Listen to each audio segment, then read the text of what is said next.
আসসালামু আলাইকুম। কেমন আছেন সবাই? আশা করি সবাই অনেক ভালো আছেন। আলহামদুলিল্লাহ আপনাদের দয়া এবং ভালোবাসা আমরাও অনেক ভালো আছি। তো এই তো চলে আসলাম নতুন একটি ভিডিও নিয়ে আপনাদের মাঝে। তো একটা কাজে গেছিলাম একটু, তো বাসা ফিরতেছি। তো দেখেন পাশে সরষা ক্ষেত আছে, কি সুন্দর সরষা ক্ষেত। এই যে দেখেন আমার পিছনে। আসলে এখন সরষার সিজনে এত এত মানুষ হচ্ছে, মানে সরষা ক্ষেতে ছবি তুলছে।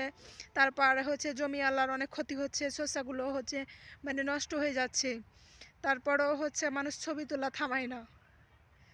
তো আসলে সরষা ফুলের ছবি তুলতে আসলে সবারই ভালো লাগে। তো আজকে বছরের শেষ দিন, 2025 সালের শেষ দিন। তো যা পেয়েছি যা হারিয়েছি সব কিছুর জন্য আলহামদুলিল্লাহ। আল্লাহ যেন সবাইকে ভালো রাখে, নতুন বছরে সবাইকে যেন সুস্থ রাখে, এই দোয়াটাই সবার জন্য করি এবং সবাই আমাদের জন্য দোয়া করবেন। আল্লাহ যেন আমাদের সবাইকে ভালো রাখে, সবাইকে যেন একসাথে এগিয়ে নিয়ে যায়। আসলে জীবনে ধৈর্য ধরা শিখতে হয়, তাহলে জীবনের উন্নতি হয়। আর হতাশ হয়ে গেলে, পিছিয়ে গেলে হবে না, এগিয়ে যেতে হবে। তো 2025 সালে অনেক কিছু পেয়েছি, অনেক কিছু হারিয়েছি। তবে 2025 সাল এমন একটা জিনিস দিয়ে গেছে, সেটা মনে রাখার মতো।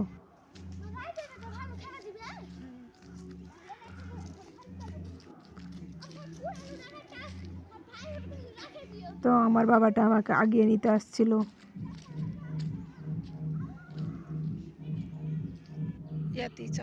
চাপাই ডেলিভারি করতে আমি ভাবছিলাম তুমি মনে যাবে বিশ্ব রোড তো বিশ্ব রোড গিয়েছিল কি করে মাটি লেগে গেছে বাড়িতে মাছি তো হটো ওকে আপ সময় দিব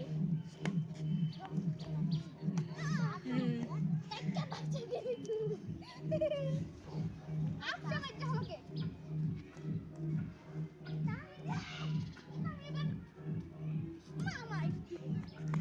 এটা আমার বন্ধু হটো লজ্জা পাইছে। তো এই তো আমি বাসা চলে এসেছি।